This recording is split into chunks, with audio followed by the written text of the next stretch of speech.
T I کا عمر ظہور اور جنگ لندن کے خلاف قانونی کارروائی کرنے کا اعلان۔ فواد چودھری کہتے ہیں عمر ظہور مفرور شخص ہے، منی لانڈرنگ کیس میں ناروے سے نکالا گیا، اس کے 4 بھائی جیل میں ہیں۔ عمر ظہور کا نام ECL سے نکالا گیا اور 1 ماہ بعد اس کا بیان آ گیا۔ عمران خان نے قانون کے مطابق گھڑی خریدی، زلفی بخاری بولے نواز شریف اور زرداری نے قانون کے خلاف گاڑیاں لیں، اس پر نجی چینل پروگرام نہیں کر رہا۔ شیریں مزاری نے ارشد شریف کیس میں عمر ظہور سے بھی تحقیقات کا مطالبہ کیا۔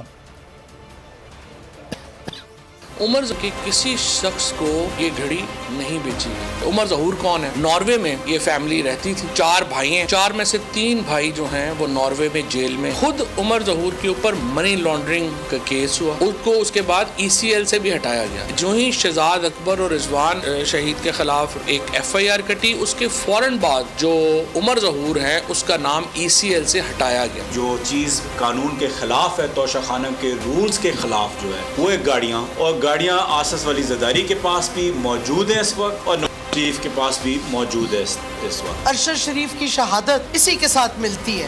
اگر آپ ارشد شریف کی ٹویٹس دیکھیں تو انہوں نے اس شخص کے خلاف ٹویٹس کی تھی، ان کی تقریباً میرے خیال میں آخری 3-4 ٹویٹس میں تھی ان کے خلاف بھی۔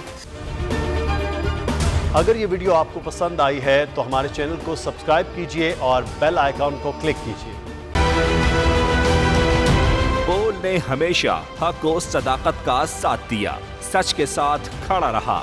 ہم ہیں مثال ابر، مگر اس ہوا سے ہم ڈر کر سمٹ ہی جائیں گے، ایسے بھی ہم نے۔ بڑی مشکلات، بڑے چیلنجز ہے اس کی عادت ڈرا رہا ہے، میری فطرت ڈرا نہیں ہوں میں، اور یہ ایمان کی طاقت کی وجہ سے۔ صحافت پر جب بھی کڑا وقت آیا صرف بول کھڑا رہا۔ انشاءاللہ اللہ بہتر کرے گا، حق باطل پہ غالب آ کے رہے گا۔ بول کو ہے ضرورت عوام کے دعاؤں کی، اظہار آزادی کے لیے، پاکستان کے لیے۔ سبسکرائب کریں اور بیل دبائیں تاکہ کوئی خبر رہ نہ جائے۔